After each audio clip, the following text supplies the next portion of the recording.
Hey guys, welcome back to the Odyssey podcast. We just finished up episode 11 with our guest, Valmiki Maharaj. He's the creative director of the Tribe Group, director of Lost Tribe, creative director of Ultimate Events, creative director of Lavway. In this episode, we talked a lot about Carnival and the Carnival experience, the design process, the creative process, and I think that I did get a better appreciation for Carnival and what it is and the work that goes into it. I mean, us as masqueraders and spectators, we just see it, we just see the end product. We don't really see what goes into the entire madness that is Carnival. And, it's good to get that perspective of it, the commercial side and the kind of high level oversight that somebody like Val has. And, for y'all who may want to go into the Carnival industry, for the designers, the logistics people who may service the Carnival industry, this might be a good insight into it for you. And I think that you can learn a lot from it. Yeah, talking to Val, he really gave me a different perspective on how to look at Mars from a different angle. And just talking to him, he's a very creative, interesting fellow to talk to. He works hard. So we talk a lot about his work ethic and stuff.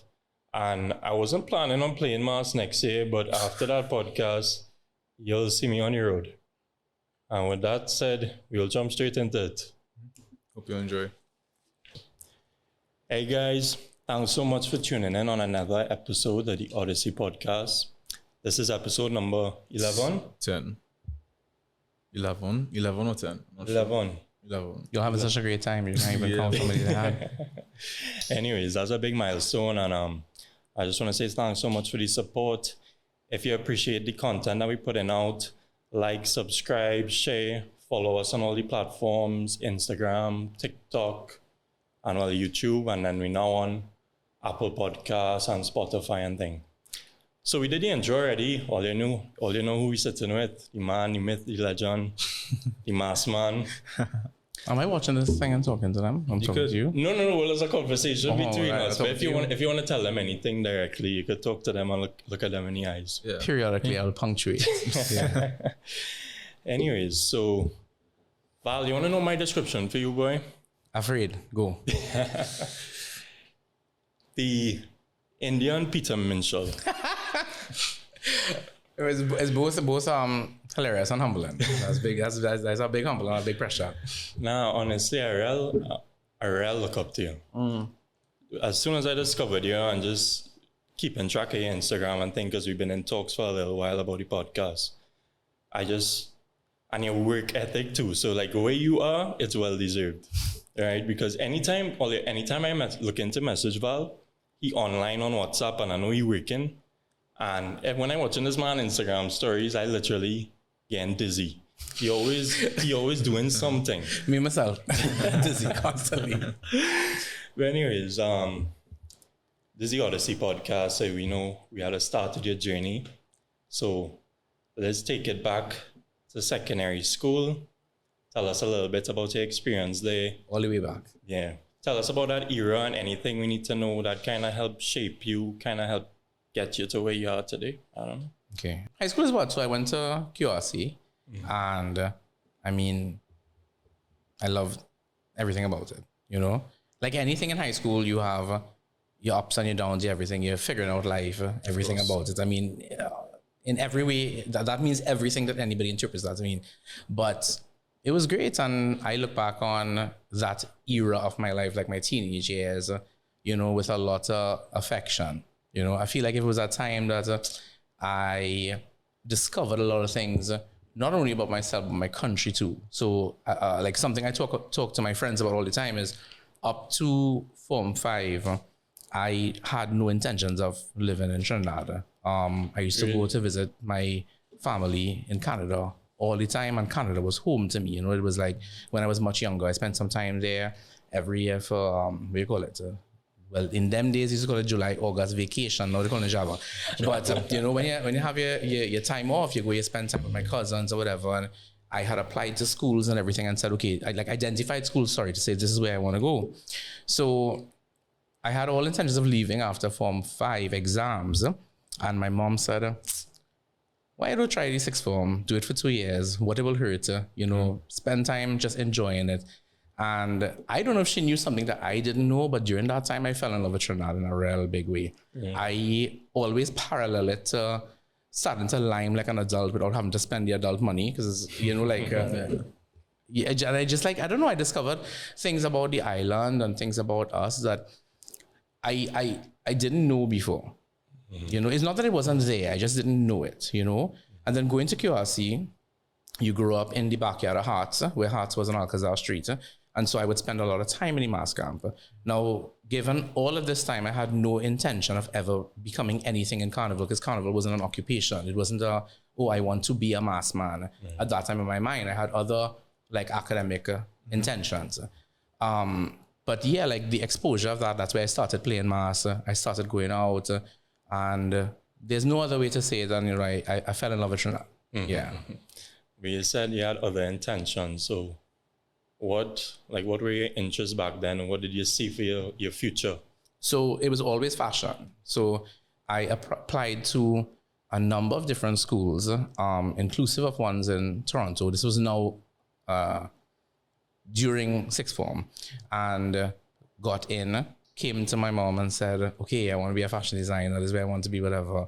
And she was like, absolutely not. I say, yeah. I already had a little argument with her back then. Little, oh my God, it's terrible. Chaos and bacchanal in the house. But she, I look back on it now and recognize a couple of things. Like when you're a parent, I'm not a parent, but I have friends who are at the stage of they're having kids. And you hope and dream nothing but success for your child. And you also dream survival. And in years to come after that, I realized, she came from a generation that she couldn't understand creative arts as a job. Like, how do you make money from that? To the point that when we first started having the conversation, because she supported me as an artist my entire life, she would be the one to buy all the drawing books and say, yes, go and take sixth form, CXC art and sixth form art and whatever like that. But when it got to the point that she was like, wait now, this child really wants to do this? Thought this was a hobby, but she's like saying, but that's exactly what she said. She said, I'm not paying for you to go away and do no hobby. I have two options, which is either med or law, and you're going to do one of them. But my mother's child, and I'm very determined. And just because she wanted me to do that, that's exactly what I was not going to do. And we ended up finding a mid-settling ground in business school. And I went to SBCS with the intentions of leaving now to go to London. Okay. And I said, okay, University of London, we start in Trinidad, we do 2 years here, I get, it out of my system, go to London. And in the back of my mind, I go into art school. Watch and see. Afterwards, I'll find a way I'm going to go to art school. And again, we were in university and I fell in love with Trinidad in a different way. And I realized at that point, I don't want to live anywhere else. I want to live here. I want to open a business here. Big question mark. What are you going to do here? I don't know. I had no clue. I had no idea. And at some point in time, I don't have the actual genesis for this, to be honest, but I picked up my A-level art portfolio. I figured I wanted to do something, and I started walking around from mass camp to mass camp. I didn't know anybody. I'm this chubby brown skin boy from Barataria. I come from the Hinduist household of all Hindus that ever Hindued, and my parents knew nothing about Carnival. But I say, nah, I want to be involved in Carnival in a different way. And so with the support of some friends, I started making appointments, to go and meet people. One of those was Tribe in its very early days. And I walked into Tribe saying, hey, this is my portfolio, I want to design things. And over the next coming couple of years, like my time of finishing university, I maintained a relationship with them in terms of this is happening with me, what's happening with you, how can I be involved in different things, and not only in the Carnival sector, but also in fashion in Trinidad too. I was involved and had the real honor of really meeting some amazing people like Peter Elias, Calvin French, Bali, who really took me under their wing. And again, no intention of Carnival being Val as a mass man at all. It was just I suppose this fella, he nice, he helped me do things. Maybe he's so annoying that I'll be like, okay, let me make sure he does something, he's determined to be in there. I have no idea. But and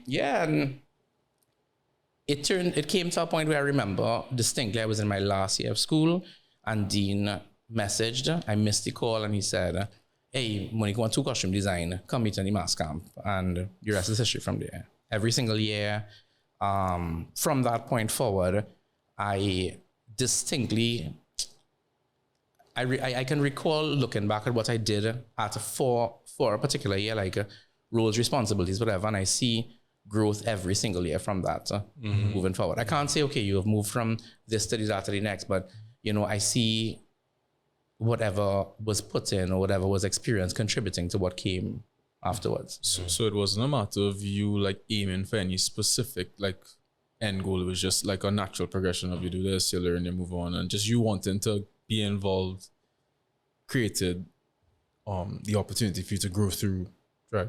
Oh my God, you said it so better than me too, because it was just the opportunity to create. So by this point, imagine, you know, I'm a young creative, whatever that may mean. I go into business school. I love business school, but I'm doing internships that show me this is exactly what I don't want to do. I can't work in fashion because Trinidad have no real fashion industry. So I'm helping out and trying to find my way inside there. I want to play mass, so I decide, well, hey, let me go and try to design a little costume. I party my life away every single day, struggling to go to class the next day. But all of that together somehow resulted in, I just got into create, you know, like I go to school very happy because after school I'm running to the mass camp. Like I had this friend, he passed away now, his name is Wayne Sanka, right? So he used to live on Alberto Street, but not Lost Drive side, the other side. And he was just such a fantastic person, and he actually used to produce costumes. He was a tailor for Tribe, Brian McFarlane, etc. And one year he called me and he said, well, boy, just come and work with me now. I said, well, we're doing what I can't sew anything. And he was like, well, we have to put fiberglass rods into skirts. And every day I will go to class, and then I will come up in song and I'll meet him and we will do that. And then if we have a fetany night, we go to fetany night, and then we get up the next day and go to class. And I don't know, there was just something really unplanned but very organic about it. And it's been a long time since I've spoken about this. So many thoughts I'm thinking of now, so many emotions. But, you know, when I heard that he had passed, because many years passed, I really thought about him and I said, boy, if he did not, assist me in the way that he did at that time, I probably wouldn't have been able to experience the parts of Carnival that really make me understand it in the way that I do now. That's amazing. It's a blessing. Yeah, for sure. As a man believing blessings and countenance. Yeah. Do you think not going to university for fashion design, because do you think it was kind of like beneficial for you? And what I mean by that is, well, I don't know how it is in the creative space, but I find with the school system, they kind of teach you one way and they kind of tell you this is right and this is wrong. And I feel like that in your creative journey might have kind of strayed you from your original, creative mind and thing. So there are pros and cons to everything. For me, I really think, like what I just said before, that, life takes you where you had to reach your region. 100% believe it. I never intended to go to business school. I went there out of pure spite. I said, no, I'm not doing what you are doing, but I have no choice, but I really should go to school. So let me do this instead, And one of the biggest issues I see with many creative designers right now is that many of them, and I say so with my experience of working with designers every single day, find it very difficult to make that connection between the dream and the product. So a dream, the dress is in existence. What comes in between, And I think business school allowed me the opportunity to break it down. It allowed me the opportunity to see the steps, it allowed me to learn the steps that would be needed to take it from dream to reality, from concept to creation. If I went to fashion school, I do think that positively there would have been a lot of things that I would have learned, but I do think that I would have been in a space that would have taken me away from that. And maybe I would not have been able to, effectively move things from concept to creation as I'm able to do right now, or I've seen, possible in my career. On the flip side as well, Carnival it's a first mover's paradise for me, depending on how you look at it. It's a place of pure innovation. There's nothing else in the world like it. You could compare Carnival as an industry to many different things, to fashion, to entertainment, to festivals, to anything. And it isn't specifically one of them. It's a combination of all of them. So nothing exists. And where I landed, in Tribe, it was a place that was, like we mashed up and built it back. Like that was our, and it still is up to this day. Like it going good. Okay. Let me do it over. How we could make it better. How can we make the experience better? And I got there at I don't want to say the beginning, but it was the beginning of the big innovations. I got there before we started Bliss. I got there before there was Ultimate Events. I got there at the time, and I was able to grow in that and be a part of that process. And so the learning on the trade was something that I feel to me right now really helps me a lot. And sometimes when I have the experience with a younger designer where I'm explaining something to them, but then I have to kind of stop and check myself because I'm missing steps because I have internalized it, but it's not something that they would pick up on unless we sit down and talk about it. Like it's a big, kind of full circle moment for me. Yeah. That's really cool. I lost myself. I didn't even know if I answered your question. But No, you did. But yeah. So you think that that opportunity to help build those like sections of Tribe is what really pushed you forward, because obviously that's where you learn the most, because that's when you're making more mistakes and you're basically swimming in the deep end. You don't know where things might go and things like that. For sure. And being able to sit and learn with masters, like when I found Tribe, I felt like I found fertile ground. I felt like I found family. As I mentioned, my family did not, and to a large extent, even to this day, does not understand Carnival. It just nothing. Yeah, like it's not anything against it, but it's just like it's not their world, so they don't understand it in the way that I understand it. I interact with people on a day-to-day basis, not only like family members, like other people who still believe, you just get busy in January, or January, February is 2 months you just work for the year, or all you do for Carnival is fetting, boy, that's a real nice job, boy. It's like I wish. But the ability to be able to learn under people like people who are also my friends, who have become my family, Sure. Dean, to be able to sit down in meetings and strategize and understand and analyze the masquerader experience before I think anybody else was doing it. Monique, his wife, who, little things like sitting down and I will design a costume and bring it to the mass camp as a child, thinking this costume is like the greatest thing in the whole world. And then she, with the utmost grace, she's such a lady. Obliterate that design one time. She would say, well, Val. correct, exactly that, And then eventually, if I do it again, then which is a line I use now. She's like, would you put this on your body and go on your own on Carnival Tuesday? No, you won't. And it comes down to that, like, will you buy it, I make it, I put it there, let it sit for 2 days, come back in your room and watch it. Will I buy it? And I don't know. It's been and then I only spoke about the Carnival part of it, but as a community and a space, as a village, what Tribe was then and what Tribe is now, it incorporates so many different aspects to entertainment and lifestyle. So, for example, Auntie Gail Cabral, she would do all the decor for the company at that point in time, and I was obsessed with anything that was to create, right? So while I make a costume during the day, I finish the costume, and then Gail is like, oh, well, we are decorating for Tribe Ignite or for this or for One Fet, like when One Fet started, and I was just absolutely mesmerized by this. I had no concept of what do you call it? Salary per hour or what this is, or payments or whatever. I was like, yeah, we have this joke in Tribe talking about the skirting of the table. Like if you work in Tribe, you have skirted a table in your life. You know how to use a glue gun. You know how to use a staple gun. Whether you work in the warehouse or you work in accounts, this is something that you have done. You have packed a box in your life. So that kind of idea of being a part of all the different parts of the machine, is something that really, really. I can't put a description, a value, or anything on it, because I don't feel if I went to the school that I would have, learned that. Yeah. And literally from designer to the creative head of the company, basically. And you have to manage people, kind of share ideas, get people on the same page as you and understand their ideas too, and kind of implement it all. What did young Val, who did young Val have to become, and what did he have to learn throughout that process? That's a deep question. I don't know. I've always been a very social person and somebody who is very empathic and recognizes the emotions of those around me. You know, I don't like to make people feel bad about either their product or themselves.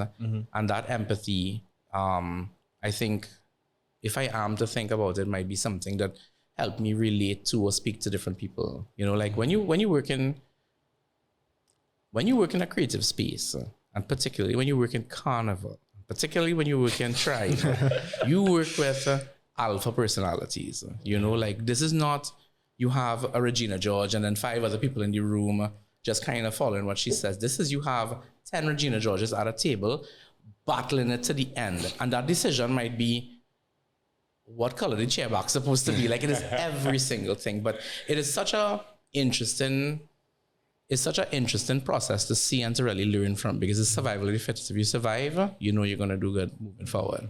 I can't put a exacting point as to what took me from point A to point B, but I would say that it is part of the overall entire experience. You know, this word creative director is something that, as far as I remember, it started with me in the Carnival. You know, like now you have many creative directors of companies and whatever, but back in the day, you only knew mass man and band leader. And both of those terms are terms that I revere. And based on the setting, like when I'm introduced, if somebody says mass man or they say band leader, I feel like it's such an honor, because I met the industry with that in it now. So I feel like it's heritage. It's almost like somebody take the crown and put it on my head. Hey, 10 years ago, you talked to me, I didn't know I was no band leader. Well, maybe not 10, like 15. Whatever. All right. I didn't know, because I had no intentions. It was never intended to be that way.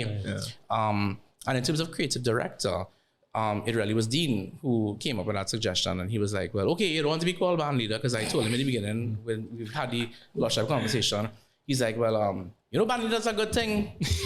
And I said, no. I feel like if I ain't reached there yet, you know, I want, you know. He said, well, okay, well, on the form, you know, he's the band leader. I said, well, yes.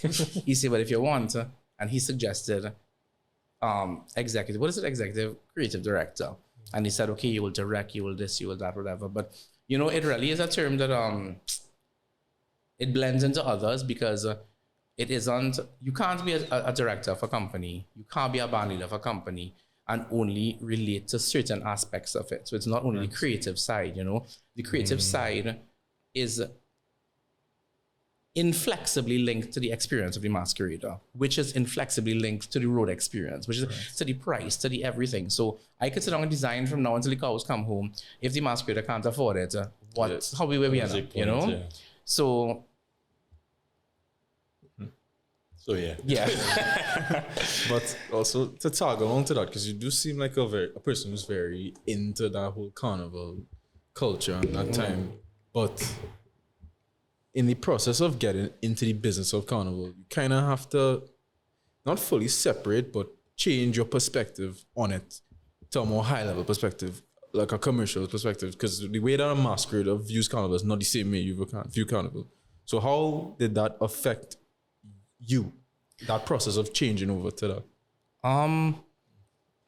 You know, it starts from when you first start to work in the business. I think no matter what, it impacts your point of view. It impacts the way that you view the Carnival from the jump. So let me illustrate through an example. So I start working in Carnival, I start working in events. I'm there to set up the event. When the event starts, I go into a bed and change and pick up my friends and come back in the party. When I come back in the party, my friends are drinking, I drinking next to them, but I watching the sign twist, and I watching the DJ reach late, and I watching what going on by the door, and I'm on my phone constantly.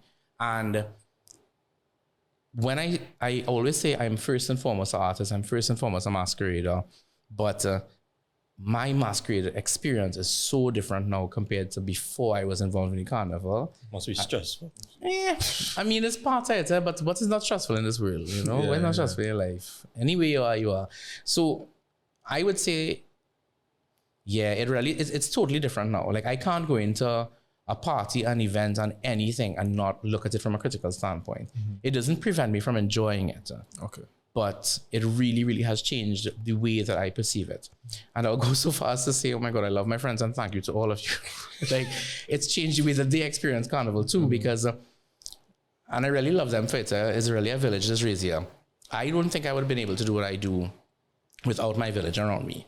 And I have a really amazing group of friends who have been my friends since I started in Carnival. And we started playing mass together. And their masquerade experience has changed as mine has. So little simple things like the time that we leaving to go and meet the band and where we going first and which band we meeting first. And understanding exhausted Val on Carnival Sunday and helping him make his costume, otherwise he'll have nothing to wear on Monday morning.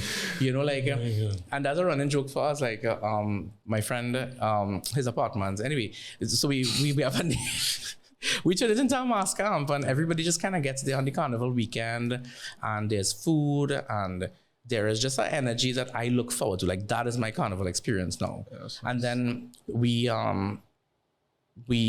pray before the bands move. I don't know if everybody knows that. But because of what happens on Sunday and Sunday night, whatever, I don't get to the band in time on Monday morning. I know I could be on time, but I'm always late. So when they call and they tell me, hey, we're ready to move the band, I say, okay, I'll go ahead. And I call everybody in the apartment, and we just hold hands, and we say a prayer in the beginning, whatever, you know, pray for all the masqueraders, pray for my road managers, pray for everybody to be safe on the road. And like, that is just part of my Carnival tradition that, I mean, it may be stressful, but I wouldn't give it away for the world. Like, this is what I am now, you know, it's what I love. Sounds real nice. It really is real nice. I mean, we'll be drinking too, eh? That ties into something else I also wanted to know. So like, I don't, when I played in Hearts, and from times before, there's always a guy in the back with headphones on, with like 4 or 5 bodyguards. In my head, that's what I envisioned you would be doing. Like, but I don't know what that person does anything. So, but you actually just go and play. Noticed that. No, so it is.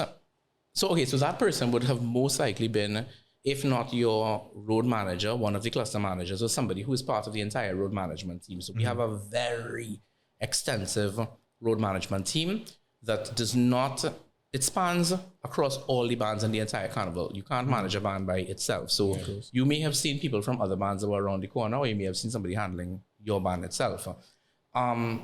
It's very important to me that I hand over to this road management team at the beginning of the road. Because after having worked nonstop from July, well, not even July, because we start designing the band a year and a half in advance. But basically, let's say from July all the way down until Carnival Sunday night into Monday morning, on top of the fact that when masqueraders know you, so even though I am describing it as play and mass, when I'm in the band, I am conscious of the fact that anything happens around me, these masqueraders come in to you. Something as simple as, not a problem, but when they see you, they want to come up, hug and kiss, and you know, like, they want to have that experience for you, that you are emotionally plugged in to every single person in this band. So me, it's very important for the road management to happen from an independent perspective, who is connected to me, yes, but they do their thing, you know? And I mean, I have mad respect for them, because a lot of the people who manage our bands, they have been there way before I even entered Carnival. Actually, one of my Lost Tribe road manager this year, Lindsay, I know Lindsay since I started in Carnival, and he retired this year. He said he ain't coming back with us. So I told him, I said, oh gosh, Lindsay, come play mass, you know, like, come out and experience it. And he said, nah, he said the relationship that I have had with Dean, with me, that took him from Tribe into Bliss into Lost Tribe over all these years, you know, has been a relationship of friendship. Not because I need to be a road manager. Like, many of them is wild. Like, when you talk to them out at Carnival, like, they have like big walk, like, you know, like they don't need to do this for the money or whatever, but they really love what they do. And we've started incorporating them in so many other events throughout the year as well. So like, if we have parades and whatever the case, maybe we bring them into those things. They go across the melee, some of them, to run the parade across there, you know. So it's nice now to, I think, have moved that relationship with the road management from Monday and Tuesday to different times throughout the entire year. That's cool. As Jerome said that, like, I never even noticed that fellow with the headphones. So that made me think of... You've never seen him? I've never... Well, I was real last up to it. So I was now thinking, like, is there any other aspect to the business that people, like regular people like me, would not, like, notice or think about? Well, it's like any other experience in a club or a party or a store. Like, you as the customer should never notice any of the working details, you know? You shouldn't see... I mean, there's certain things I can't avoid you seeing. Right. But my intention is, if ever there's a problem, and there is always a problem, that you should never feel it. You should be... Your masquerade experience starts from the time that you see the costumes and you go to get registered. Our masquerade experience, masquerade experience for you starts way before that. So at any point along the line, apart from maybe calling the mass camp and being, oh, I made my payment and I feel it go through, or can I come to the camp to see something else or whatever. So your personal problems that we can then help you with, there really shouldn't be anything that you... So I'm kind of happy that you say you didn't see them, but there are 10,000 of them around you. I don't know how you didn't see that. Go on. Yeah. But I was gonna say, as you said, challenges. What was the biggest challenge you ever faced one year? Say on the road. Or the most chaotic thing now? It may be cliche to say, but I do think that one of the biggest challenges I've ever faced is last year's Carnival. Yeah. The Carnival was on fire. COVID, and I don't even use the C word anymore, but the idea of the pandemic is something that, I'm going to check you all back in 5 years when you're doing this podcast, and we're going to have the same conversation again. And it was something that we don't even know how it impacted us, both on the good and the bad end. It happened. It shut us down for 2 years. We opened back. And a lot of people, I think, thought, even people from within the industry, brilliant minds in the industry, thought that, all right, okay, cool, I'll dust off my glue gun and we're going to go again. And it didn't happen that way. You met a world that was inherently different from a granular cellular level to what it was before. You met new people. You met people who were changed themselves. Their work ethic, their work perspective, their life perspective was very, very different. When you marry that to a masquerade crowd that was more hungry than ever in their entire lives for Carnival, starving. It is a lot.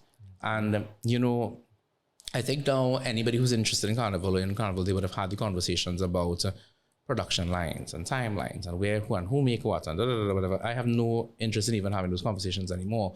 But what I could tell you is that, facing it and being able to get to the road on Monday morning, because that was my goal. My goal was not anything. When I saw what was happening in the Carnival, and I don't mean within our own bands at all, I'm talking about the broad aspect of entertainment, Carnival, from a global perspective, because this issue started since Miami, from months before.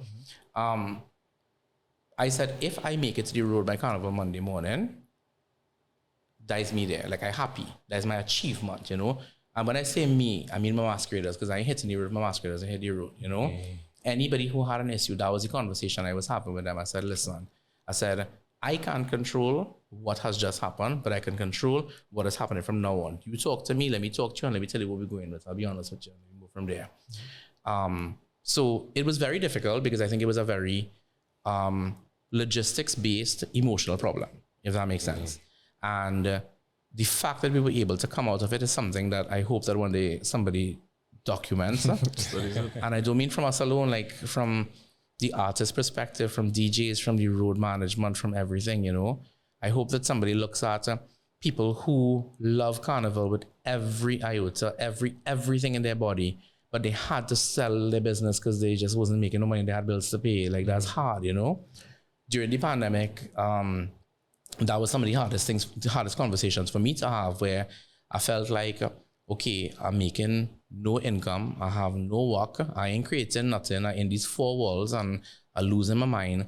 But every single day I'm talking to producers and massmen who are going through the same thing, and I feel responsible to them because last year they were producing for us, or they're a designer, or they're so and so.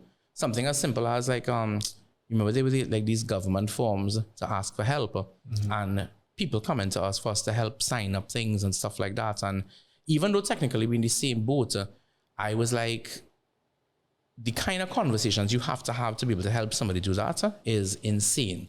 And then the kind of conversations you have a year and a half later when you start a prep for a carnival that doesn't exist, because a lot of people forget that when we started preparing for this carnival, of all carnivals, nobody told us a carnival was happening. We just say, let me shake it up. Shake up yourself. Yeah. So yeah, we did that, and it that in a nutshell, I think that was my one-off. I wouldn't say it was my biggest only, but it was definitely one of my biggest challenges. It made me think differently about the art form that I was a part of. It made me think differently about the industry I was a part of, and it made me think differently about sure things. you know? Yeah. So is it that y'all? Because when did the announcement of Carnival actually happen? Because I don't remember. Was it? I don't think I remember either. I remember that Dean made this plan. He really is he's a jokey fella, but he really is an amazing man. He came to us and we had this plan from before about doing pre-reg. But many of us, myself included, have a big issue with the word pre-reg. And I was like, I don't like it. I don't like how it sounds. I don't like what it suggests. And we will not be doing pre-reg. And so we decided that we were going to, with those who wanted to take the journey with us, say, all right, things looking good. Our forecasting looks pretty good. And we are going to open like a subscription to Tribe Carnival as a group for Carnival 2023, right? And on Carnival Tuesday night, we prepared it for a while. We prepared a video and whatever the case, whatever the system requirements were, whatever the case. We had an affordable price that you would have been able to, say, well, I put in my money where my mouth is. I go and play mass next year. Like, we do this thing. And we made a plan and, we looked at all the legalities of it as well. Like to say, okay, if there wasn't a carnival, then what's going to happen to this figure that somebody put? I don't want anybody to be like, I'm not giving them my money because I feel like my money jumping up. I want you to know, which is something we have always had, that if you play mass with us or you trust us with any experience, whether it be party, carnival, destination, whatever, you know that your value is valued and your value is secure. And we launched it on Carnival Tuesday night. I wasn't even here. I traveled because I said I'll never have an opportunity for the rest of my life to travel for Carnival. So I went with my friend to Boca, and I'm just there in Boca going to the mall. And all of a sudden, my phone is going mad. And like, it's like riding a bike. Like something in the back of my head was just like, back. Like I felt it was adrenaline. I was on my phone messaging people, who want to see costume, who wanted this? And I was like, okay, I feel very, very good about this. And at some juncture, within the next couple of weeks, I think it was when it was announced. Yeah. So you had enough time to start to make things happen. Well, we had started before we even started the registration.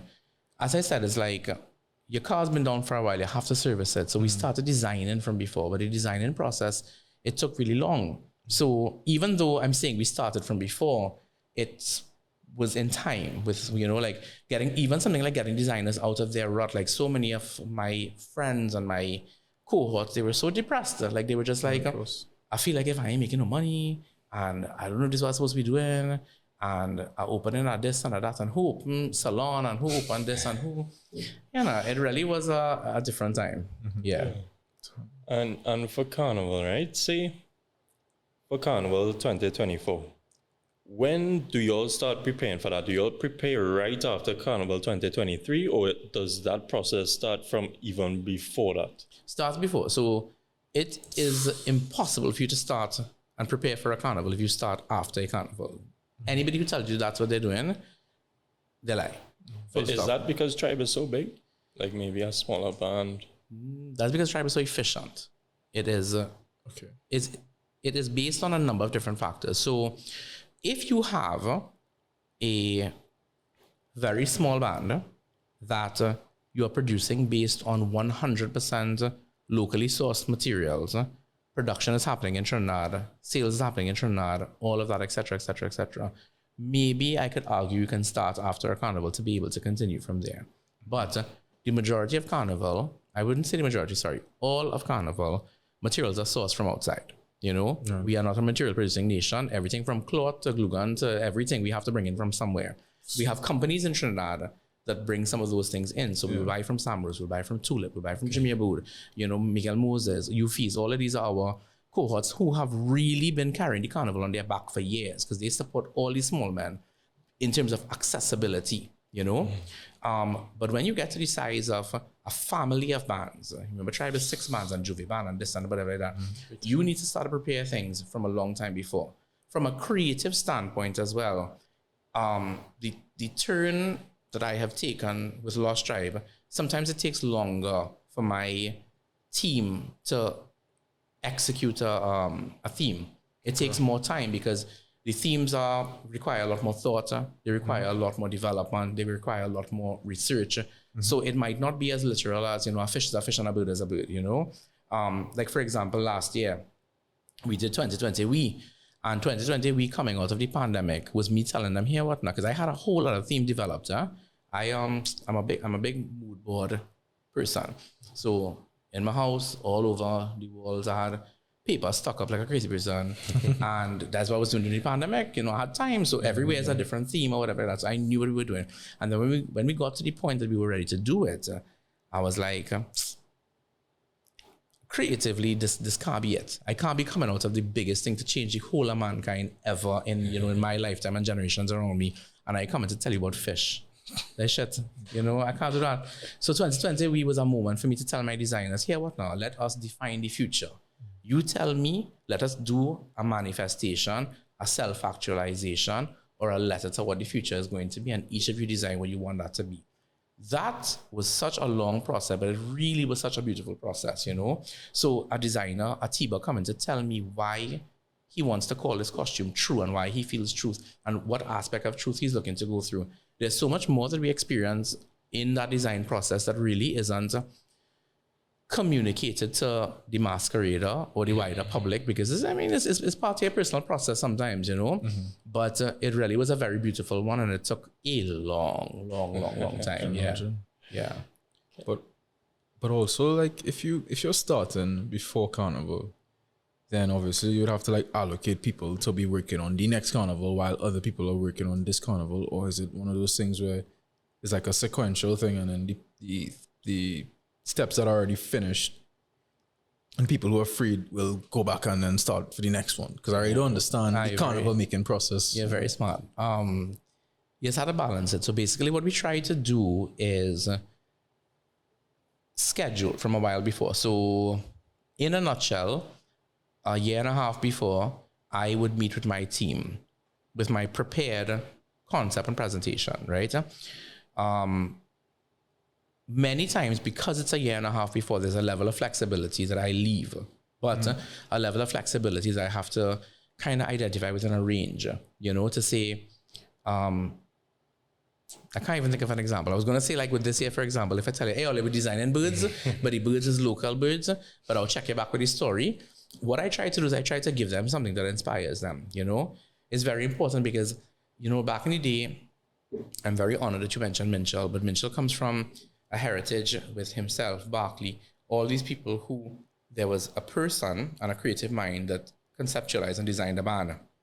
But the way that our carnival has evolved, you have a team of designers who design a band, and a team of designers who have unique identities and life experiences, and who creatively will present something that looks nothing like somebody else's thing. So how do I, as a creative director, make all these 9 costumes, or how much ever costumes, speak the same language? And that was one of the, back when we had first started, was one of my first challenges, And I have my own ways and different ways of doing it, but one of the main ways is making sure that we design this band as a family. There's no conversation I have with one person that is different to another. We meet as a team and we talk about each other's costumes. We talk about each other's concepts. Every single design that you see comes from a storyline of like 10. So when they come to visit me, they may come with 5 designs or 6 designs. Sometimes you have somebody designing somebody else's concept and then their own or whatever. And they themselves in the process kind of settle at are taking the headpiece from here and the color from here and the this from here, and they're going to put it together and make this, Val, you could run me through. Can you run me through the whole process? The whole year and a half. Yeah.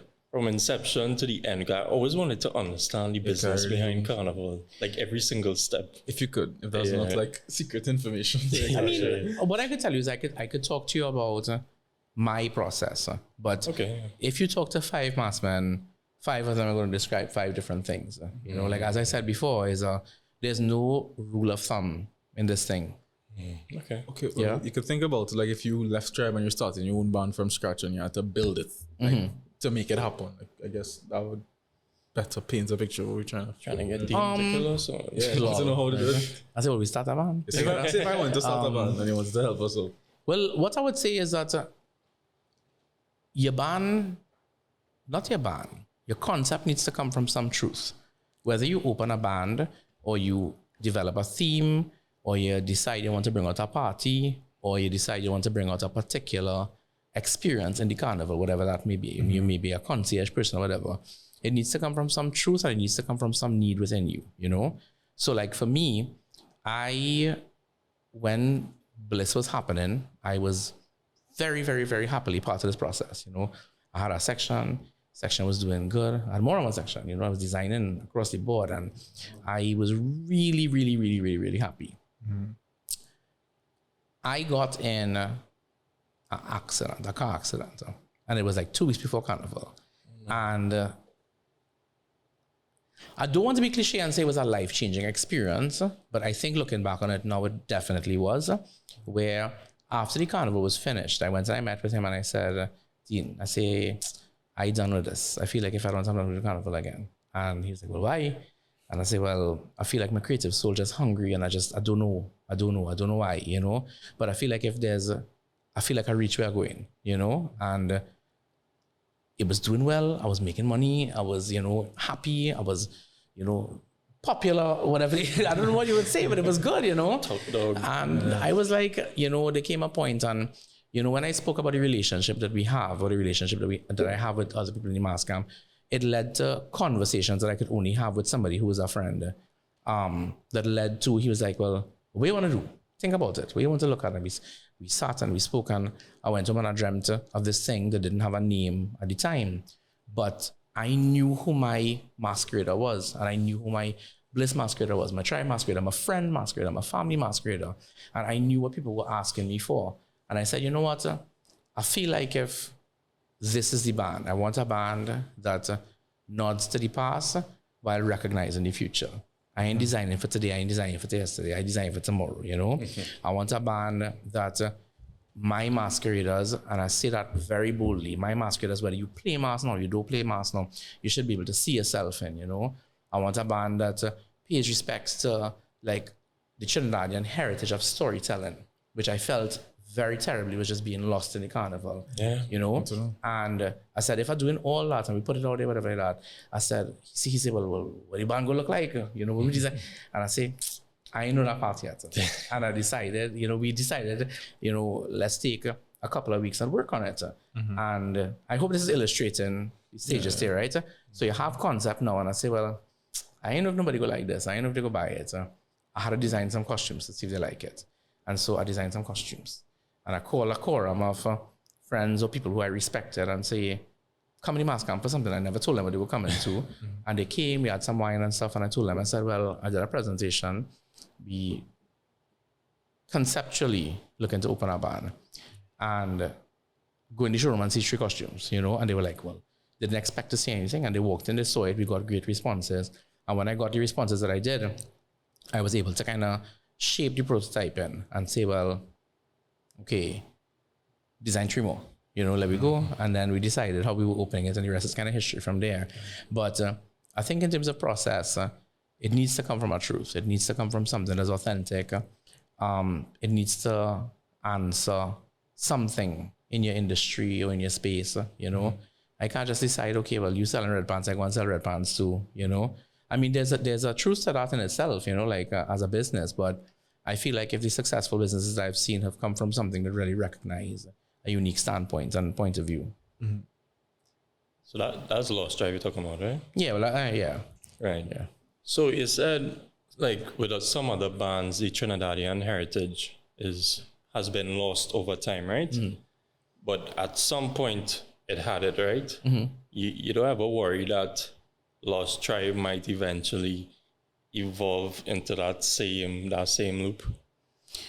What do you mean, like losing itself? Yeah, losing the heritage, because That's a good question. some girls just want to look hot, and with your designs for Lost Tribe is more about the culture and things. Traditional. Yeah. Well, I wouldn't say. Actually, you know what? I was going to say I wouldn't say culture or traditional, but when it comes to any carnival product, I think there's a level of truth that comes from the way that anybody will describe it, no matter what their vocabulary or range really is, right? Mm-hmm. Now, with Lost Tribe and with all of our bands, I believe very strongly in the concept of if you build it, they will come, So we spoke specifically about Lost Tribe, but we have 6 of them. And in the 6 of them, Tribe, Bliss, Lost Tribe, Hearts, Rogue, Pure, each of them were developed and designed for a specific clientele, you know? And that clientele came from our existing clientele. So I just saying, you had Tribe at one point in time, and then we had people who were early Tribe people who felt like if, hey, I want to play mass with, you know, something a little bit different, something whatever like that. And we had those conversations, and that's where Bliss came from. And what a lot of people don't remember, may or may not remember, is the early Bliss days too. It was a very different band. Caesar's Army and Candy Coated and stuff had sections in Bliss, you know. It was a space that was designed for crew registrations. And when we started there and we saw what was developing, we were like, oh, we need to shape the product more for this particular market of people who want this, they want that, they want the next, whatever. When Bliss started, it wasn't champagne flowing from the skies and, you know, diamonds on the trucks. It was, you know, it was a totally different product to what it is right now. And similarly, from the experience of listening to the masquerader and developing a product, listening to your customer and developing a product for them is where I think the others ideally came from. Yeah. Okay. So when I was younger, I used to go to like the savannah with my parents and like extended family, and they used to go to like the Marsh Gras and like the Battle of the Kings or Queens, or those things that used to happen. But somewhere in between then and now, like that just stopped happening. And I feel like myself, people my age, people I know, have like almost no desire to go to those things. And I feel like that is part of the reason that people say like the traditional aspect of Carnival is being lost, right? And I was wondering, like, obviously that's something that you have noticed, I'm not too sure, but why do you think that is? Well, you know, like Carnival is like a balance between the experience of the masquerade and the experience of the spectator, you know, and only when it's perfect does it really, you know, result in this amazing euphoric equilibrium that is Carnival. Never thought of that. The experience of the masquerader has changed, you know, and when I say masquerader means fetgoer, spectator, anybody who participates, you know, our carnival is a participating carnival. When you have big parties going on the weekend of Carnival at the same time that maybe the competitions or other things are happening, you know, it's up to the spectator, the patron, to really choose where they're going to or what they're going to do with their time. You know, your currency for Carnival, I always say, is no longer your dollars and cents, but it's your time as well. You know, like where am I spending my time Carnival Friday? Are I going to Savannah, or am I going to XYZ party accordingly, or on Sunday? If I go to the Marsh Gras Carnival Sunday night, am I missing something else? Am I going to Juvie? What am I doing? Now, on the flip side, the promoters of all those events, like it's their responsibility, I think, to promote them to the best of their ability and to promote it in a way that it speaks to the clientele of today. And sometimes that isn't always the case when it comes to the traditional aspects. Now, recently I joined the board of the TTCBA, and the reason I did that, you know, in the conversations even leading up to where it is, was because I wanted to play a part in exactly what you're talking about right now. You know, I don't have any criticism or disrespect to anybody who is organizing or doing things right now, but I do feel that there is an imbalance in terms of the language and communication in the range of events that are happening on particular nights. And there are people who go to the events and they're very happy with going to them, but they seek them out. So for example, at Lost Tribe, one thing we try to do is, there's a name for it, but I don't even remember right now. It's like a crawl, and they go to different events. So they go to the pan crawl, and they will go to the individual competition, and they will go to stick fighting, or whatever the case may be. And, you know, the band organizes a maxi for our committee members and their friends, so you could park in town and you go wherever you're going. You have to worry about parking and those kinds of things. And that's something that we do for our committee, community, and family, kind of like, you know, as a band, to be like, okay, I want to encourage you to go to it. Let me kind of help you, you know. But at the same time, I agree with you. I do think that there's a decline in patronage. And what I could tell you is, from both my responsibility positions, both as a band leader, promoter, and as a member of TTCBA, contributing contributions to NCC in terms of how the carnival looks like. I hope that in the next couple of years I'm a part of it, that, I could help adjust that balance and bring it back more to, You're willing to share any ideas you have on how we could bring it up to that level to compete with these types of other events that are going on that really join the crowd? Well, I wouldn't say it's sharing ideas as much as, changing perspective. Like there is a very specific way that some of these competitions or characters are presented. There are very specific environments within which that happens, But I always tell people that before there was Soca Monarch, there was something else. And before there was that something else, there was something else. And similarly too, I don't feel that any of our structures are necessarily set in stone, but we do need to pay attention to the heritage as to why is it the way that it is. And also pay attention to the actual heritage of the characters, Why are they portrayed in the way that they are portrayed, If I take, and this may be going on a segue, but if I take a steel pan and I put it in the middle of a rock concert without a mic, I mightn't hear it, unless I'm maybe right next to it. And I don't know if that's getting too deep into the, but similarly too, if I am allowing a peregrine to stand up and make a speech, I can't do that in the middle of a fete. The context is different, If I take Mona Lisa and I put her in the corner of the road by Alberto Street and Arpita Avenue, you mightn't recognize her as Mona Lisa, But if I take her and I dress up with all the bells and whistles and I put how much ever thick glass in front of her in the Louvre, all of a sudden I look at her and I'm like, oh my God, she's a goddess, It's context, Art is relevant to the environment. Its environment. It's inspired by its environment, and it inspires its environment.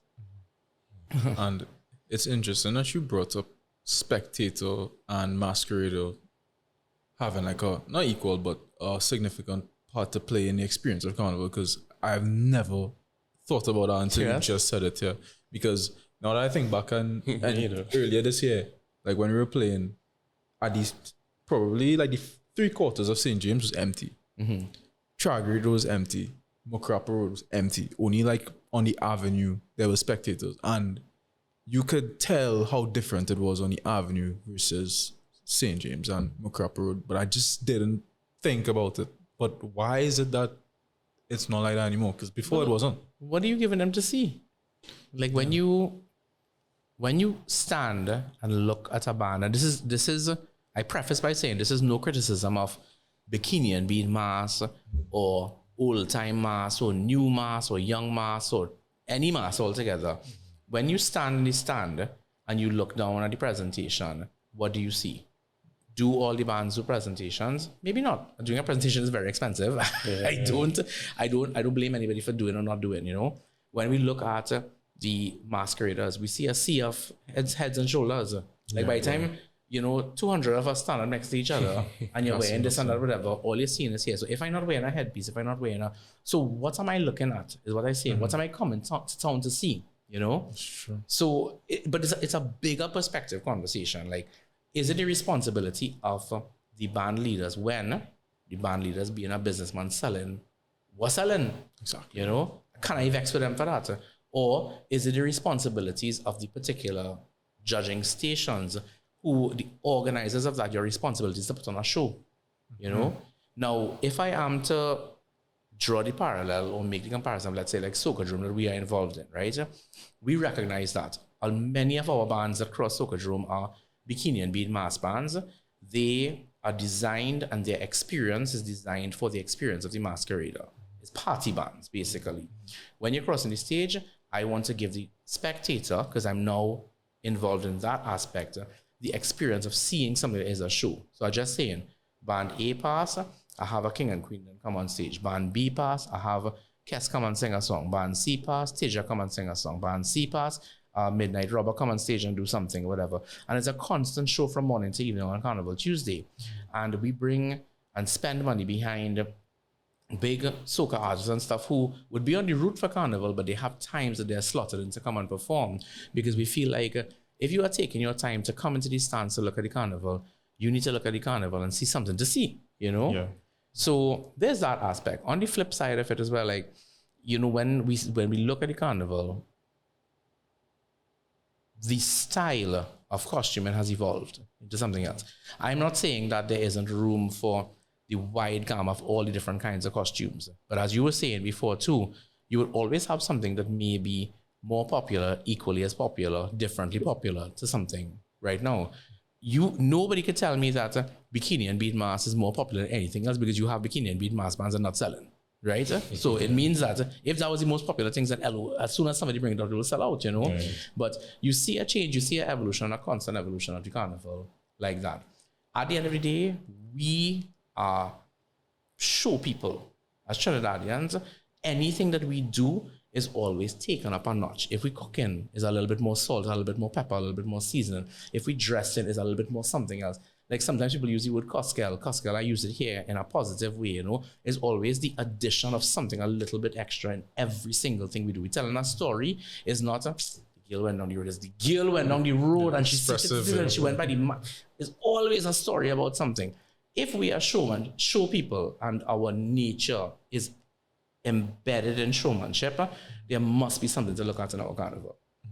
The responsibility of that lies in the wide range of people, from the organizers to the mass men to the band leaders to the everything together.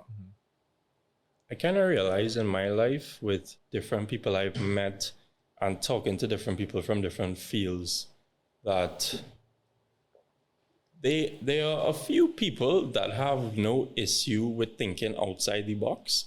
And then I find with the majority of people, and I put myself in that category, we're kind of trapped in the box, right? So there's some people that are just genuinely more creative than others.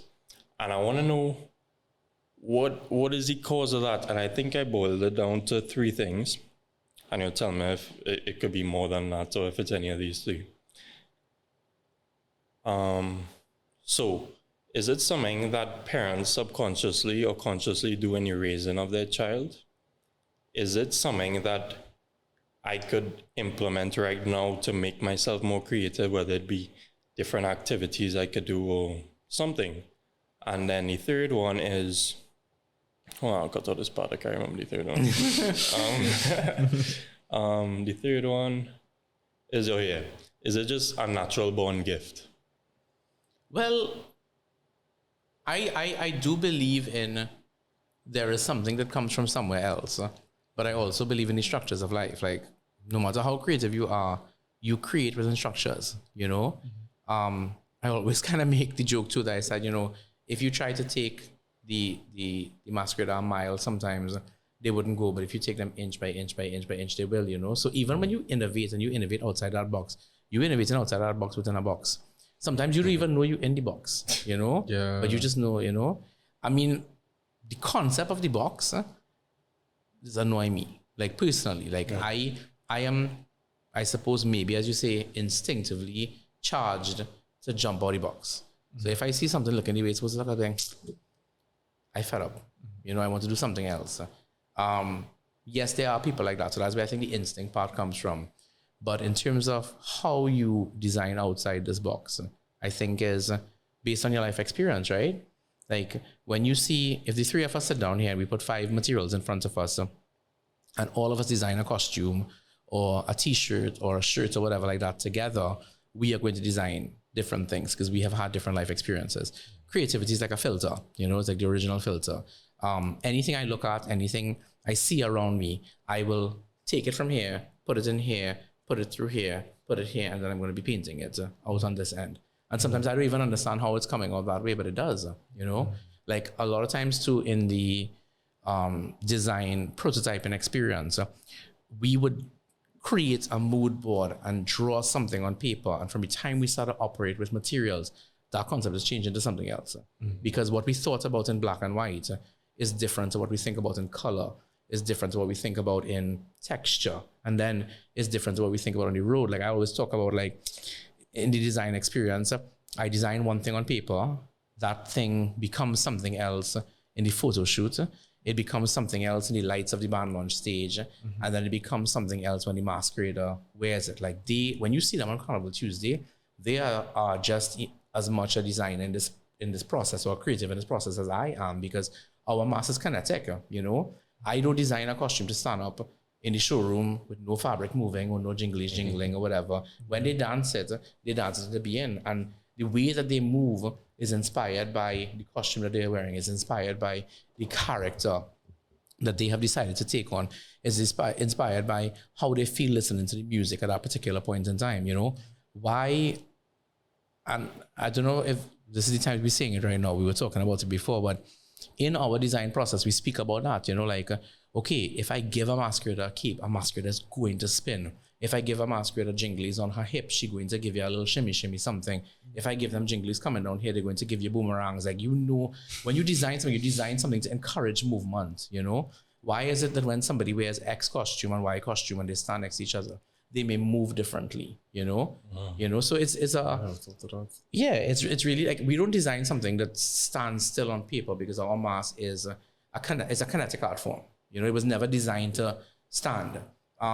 Perfect example is, so I love Moko Jumbies, right? So I've kind of taken a move in my career, interest in my career, where I'm designing different types of Moko Jumbies costumes right now. So I'm using Moko Jumbi as a medium and speaking through it differently. Okay. So for the theme this year, I designed 2 big scarlet ibises. Them ibis them. But I designed it, and I met with Ben Guy, a good friend of mine, and I said, Ben, a way to make this for me, because I have a way I want it to kind of look. So together we came together, we produced the prototype, and when I drew it, I drew like a million different sketches. We met with it. When we first started making it, it moved in a particular way. When the guys wore it and they paraded in Adam Smith Square for our actual launch, it took on a particular light. And after I used it a couple of times now I have it up in the mask cam, like I put it up yesterday. And I said, you know, I want to see what this thing looks like with me walking under it next to its legs every single day. I literally put it like next to my office door. It's up in the showroom. I said, I want masqueraders to come and like they will go into a museum and see it. But the reality is, that is not the costume I designed. That is an aspect of it, like it's one part of it. But when you see it on the road, because it's going to be on the road for Carnival, it's totally different, you know? It's almost like, you know, they talk about the Carnival Jumbie. The Carnival Jumbie is a real thing. It's come from somewhere else. So how do you like conceptualize that kinetic part of design? Do you like make a prototype and put it on somebody and see what they're doing? Or is it, you probably don't have like simulation stuff, but I mean, like you have to like make it and put it on somebody, right? We have paper and pencil. I don't know, you dream it into being, you know, like I dream my costumes. Like when I think about how the costume moves, I'm also a big music person too. Like I think about what I hear in the background when the costume moves, which is different to the costume moving in soca, you know? So you think about it presented in a way, you think about it soca in a way, which is 2 aspects of the same person. Like we are multidimensional beings, you know, similar to our creations. Like the way that I see, like when we did Taj, the Indian inspired theme a couple of years ago, I presented the band on stage with Indian music. I was like, I don't want to soca at all, because that have nothing to do with this presentation. And the point of this band launch is to present a theme. Sure. When you come into the mask camp, I want you to hear soca blasting in your head, because that is what that is for you. I want you to see yourself in the costume on the road and how you will move. But to answer your question, sometimes you're surprised. Like a lot of this process is surprise, you know, like we may intend something, but somebody comes into the mask camp, they pick it up, and when they move on the road, they move differently. Let me give you this example. So there's this guy, I don't remember his name, but the second day of Lost Tribe, he came on the road covered head to toe in what looked like ash, and he wore like a grass skirt. And I have this picture of him like jumping like the tribes, right? Send it to me now, go play it on the I have to find it inside you. So he's jumping, and behind him is just police. You're talking about like 25 police behind him, and this man is just jumping up. And I remember seeing this thing, and I was like, this man not looking like nothing.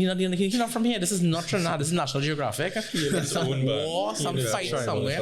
He doing his thing. Yeah. Carnival Monday, we give you a theme, and we give you a theme now that is designed for you to design the band. And it's because of this exact conversation we have right now. I realize that the way the masquerader moves and what they put into the costume, and also the way they wear the costume, you know, like it's almost like styling. Like if I walk into, you know, Fendi and I see 3 things in front of me, or I saw that on the runway, it's never intended for me to wear it exactly like that. Like that is the way the designer presents it, but it's intended to be pieces for you to take and style into something else. Like, why am I wearing this shirt here with a khaki pants instead of a black pants?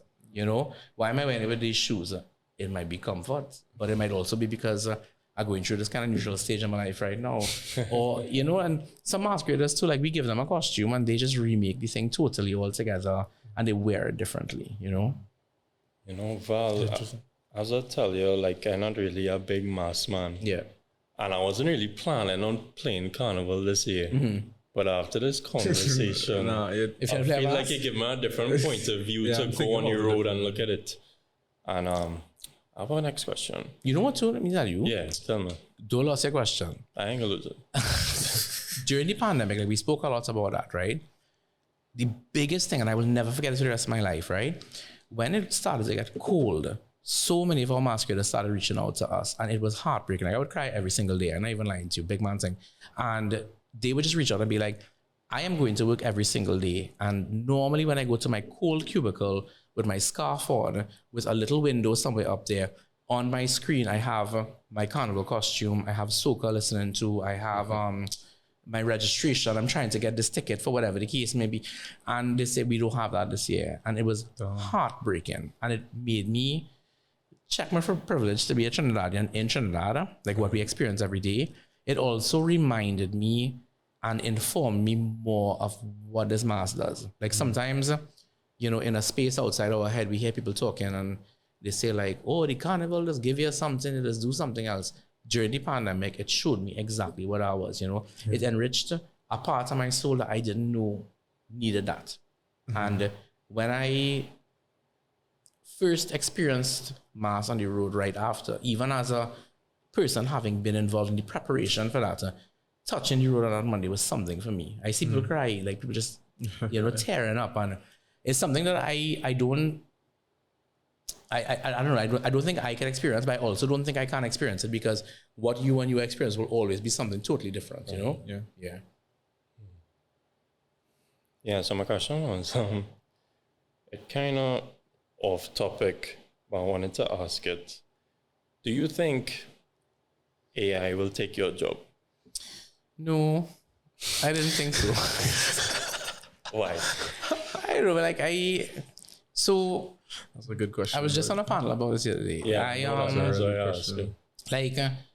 I think AI is just like anything else in what we call technology right now. It's a name of a tool, you know, and it's a tool that at least right now is based heavily on inputs, you know. Right. I have seen, actually my WhatsApp picture right now is a dog wearing a Carnival costume. Yeah. And my friend put it in, like we were just joking and laughing and saying, you know, remember that video meme last year? Is the dog in here? That's why I fell for Carnival last year. And he put it in, he said dog wearing Carnival costume, and he put the Carnival costume in, and I started paying attention more and more to the designs that people were designing. I'm not saying that AI is incapable of outputting something that resembles stuff that we have done before, you know? But just what I spoke about our human experience, individual human experience being a filter for the world around us and for all stimuli around us, like, I think that's a big move, you know? I think the human element, it is inextricably linked to Carnival as we know it. And I wouldn't say Trinidad Carnival alone, I would say like Carnival, you know? Carnival comes from a history of something that when you wind on your road, I don't expect you to stand up and be thinking about, you know, necessarily the history of it, but I 100% know that you are experiencing a freedom that as a result of it. Right. So, but it may not be that AI may replace the human aspect because it would never know the feeling of being on Carnival, right? No. Playing Carnival, but I think it may help like the efficiency of the Carnival creation process. Like if you have a little idea, you just thing and it gives you, and then you could take that as inspiration and then build upon that for whatever you want to do after. Like, I'm not the most techie person, but like on the event side of things, we are using the whoever in terms of the ChatGPT? One of them. But they have other ones, so I can't remember the names of right now, where just when I'm sitting down, like I draw a lot, you know, so I would go on whiteboards, I would go on paper, I would go on mood boards, and I will draw. If I'm thinking about a blue jacket, I will draw 20 different versions of this blue jacket and stick it up next to each other. Yeah, it helps me with that. You know, it can.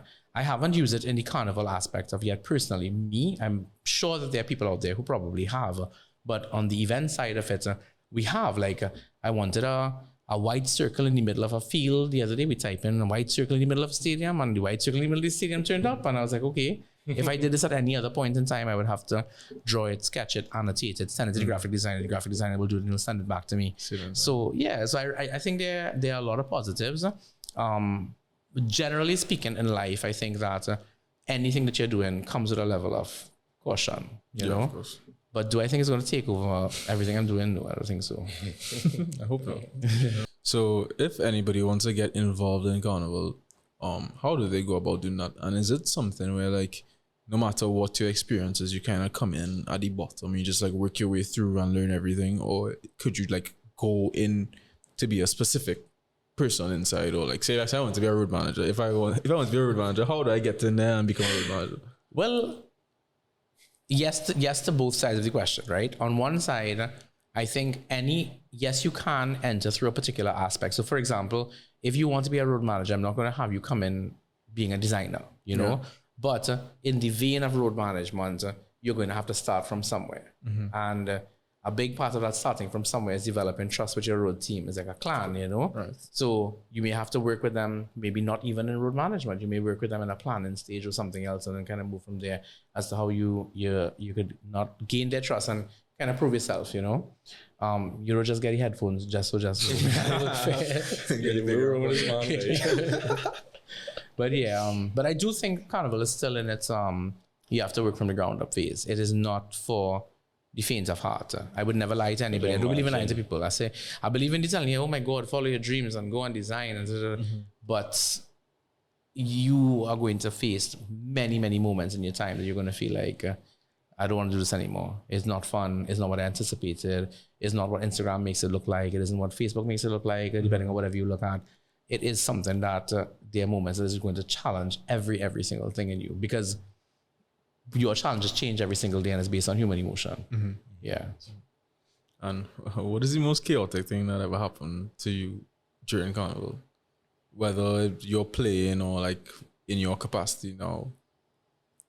I'll give you an example. So this year, I think what I heard was that Tribe in St. James, you had to turn around and make a U-turn and come back up the same street. So it was 2 trucks on either side going opposite directions. I don't know the reason why or whatever, but like things like that, because obviously something crazy had to happen for that to happen, because obviously we wouldn't do that on purpose. But well, you see, crazy and chaotic to me, like I may be numb to many things that people call crazy and chaotic, because also if 2 bands are passing each other on the road, which is regular happening on the road, it may not be the band that turned around, but you would always have trucks passing trucks, people passing people. You kind of move. Actually, it's kind of fun sometimes because you have DJs, big enough DJs, depending on who the DJs are, they're trying to out-sound off the next DJ, you know, like, and then you have the flip where one band sometimes tends to get very quiet for the safety of the masqueraders and they say, hey, well, we're not playing no music for you to dance. We just want you to walk forward, keep on the right of the truck, keep on the left of the truck from there. I'm real sorry, like I'm numb to saying what is the most chaotic thing in the Carnival, because Carnival is chaos, like every single part of it, you know? So, and I think I knock on wood hoping that I could really say I've experienced everything. I hope nothing else bad happens, but you know, part of being somebody that works in this industry is you have to be able to be flexible. You have to be able to operate on the fly. If you are somebody who only operates in perfect scenarios, this is not it for you. It wouldn't work out. You gotta be like a pilot. You gotta be calm. Yeah, all the time. And you remember your crowd and the people who you shepherd. If you are a road manager, if you're a band leader, like they feed off of your energy. Yeah. And if you wilding yourself, they are going to feel that. They're gonna, you know, I don't know if it's energy, man, the both all, but like for me, I definitely am. I tell my team, I said the energy you put into this costume from the time you start sketching it, into the process, into making it, into what we do in the photo shoot. I speak about this at the beginning of our photo shoot meeting every single year is what people are going to feel from the costume. And I mean, I've seen it, I've experienced it, and if people, I mean, I hope that they believe it, you know, that there's a real transference of that energy throughout. Everything is energy. Yeah. All right. How did it feel to win Band of the Year this year? Oh my God. So, okay, this is our second time, right? The first time I was in tears. I won't lie to you. It was hard. I had, well, the backstory is I had lost my mom just before. So the preparation of the band, the design and everything for me was really a tribute to her. You know, I believe in, like paying tribute to people and spaces in your way, like in your language, like in how you do it. So I say, well, you know, I can't build a Taj Mahal. I can't build a monument in the middle of Port of Spain or whatever like that. But I feel like through my art, I could dedicate something. And we didn't lose her alone that year. We lost Uncle Mike, who is Monique's dad, Dean's father-in-law, who raised me since I started. You know, I mean, obviously I call him uncle, you know, like it's that type of relationship. Yeah. So it was a really tough year. So I never anticipated winning. It's not a focus of mine at all. I know that may sound weird because we are a competing band, but my focus is on Masquerade of Happiness now. So when we heard about it that year, I was really in a place because I felt like if I dedicated it to them, I was also a wash of emotions on the Ash Wednesday. I didn't even know the results was coming out. I was in a car and I was in the back. I was on my phone. Ash Wednesday, I have a ritual with my friends. By the time we end up getting up, we was going by roti. We will sit down, we will eat. It's literally Patraj roti and a Diet Coke, like that's my thing. And then I go back and sleep for days after, right? And so I went to meet them to go to Patraj. And literally I'm in the car and I'm hearing this conference. Halfway in my phone, halfway listening. And then they started to talk about the band. So I asked the guy, I was like, yeah, what did the guy just say? He said, yeah, that is Lush Trevor and them win the Carnival. And I was like, serious? And I bust out in tears in the man's car. And then by the time I got to my friend's house, well, they of course had heard about it. And I have a very good friend, Siola, who's my PR as well. So by the time I got there and I was in tears, she started crying too. And then she's like, okay, but I have the letter and I have the this and I have this, whatever like that. So she kind of, you know, she kind of pulled me in. But the reason I mentioned that in comparison to this year is that this year was, it was totally different. Like when we won that time, my mind was on who we had lost 100% first. Yeah. This time when we won, I felt like it was, well, one, I don't know, boy, like I didn't expect anything about that at all because I felt like if my theme and everything that we had chosen, it didn't fit the perceived criteria of NCC judging. Let's put it that way, right? Okay. It was very, very abstract. It was never designed for competition.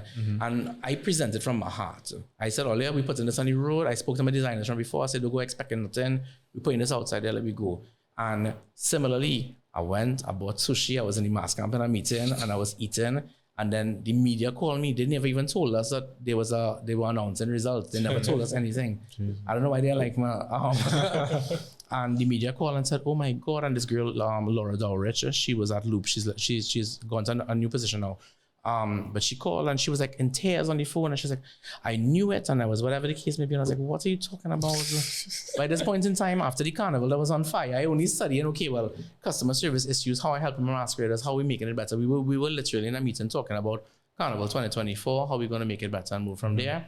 And I ended up wasting half my sushi because I had to, you know, go and see about things.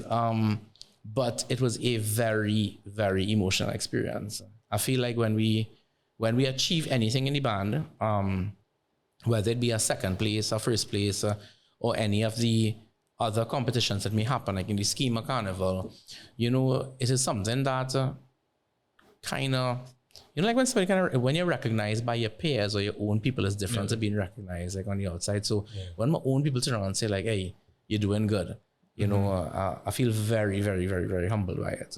So, A great story. That's crazy. After a full year and a half of all our hard work and stress and cussing out people. Well, boy, to tell you. that must be so, I still feels so eating good. this sushi and we're talking about, okay, all right, bra sizes, what we doing, we changing next year, whatever the case, and the whole team. And I literally step out the room on my phone and I come back inside, I look at them, I was like, Olia, you win band of the year. And the rest of them, like, they were nose deep in sushi too. So they were like, what are you talking about? Yeah. You know what I do remember too? Just on the emotion side of it, like, I don't know how to describe numb to a situation, but that is how I felt by the time I got to the road on Carnival. Like, you can't shake me. You can try. But after everything went through the season, I telling you, you can't shake me. And even my friends spoke about it. Like, they were like, oh gosh, smile now. What happened to you? And I was like, oh, enjoy yourself. I just here. I'm having a great time. But I was in a particular place. And when we got the news, I whipped instinctively into solutions. Like, okay, people come by the mass camp. I had to get a bar. I had to pop 2 flags outside. I had a message so and so. Call Seola and organize a press release. All of these things. So I started doing, which is what I was doing for the entire season. And we got to the front of the mass camp, and then I saw all these committee members who I don't even know where they were, and they just turned up in front of the mass camp, and they started jumping around, and yeah, like the emotions started to flow. You know, you're thinking about a carnival that you thought that I still think if Carnival always is like the Carnival last year, I'm not going to be Carnival anymore. I can't do it. Yeah, it's too much. So, Next year could be better for sure. yeah, for sure. Okay, guys, that brings us to the end of episode 11 of the Odyssey podcast. Today we had the pleasure to sit down with Val, creative director of Lost Tribe, director of Tribe, and somebody who is heavily involved in your carnival experience, some of you. I must say that Christian and I have learned a lot today from Val through his experiences in carnival and his perspective. I hope that all of you who may be in the creative space or have any desire to go into carnival can learn from it and leverage his experience to make better decisions in your journey. And Val, I'd just like to say thank you again for coming on. I appreciate it. Thank you, Val. Thank you. We really, really appreciate it. It's been a while. And we hope to hear from you again. Thank you. Thank you all for having me. And I mean, thank people for watching. So you guys, if you liked the episode, please like, subscribe, comment, share with your friends. You could find us at the Odyssey Podcast on Instagram, TikTok, and YouTube. We'll be posting clips soon. You could also find Val at InstaVal on Instagram. You could check out Lost Tribe or Tribe Carnival, see what they're about. Hopefully you guys play with them next year. And yeah, I'd just like to say that we are very, very appreciative to all of you all for tuning into our episodes and supporting our content. It really means the real to us. And I hope to see you all again in the next episode. Thank you, guys. Take care. Out.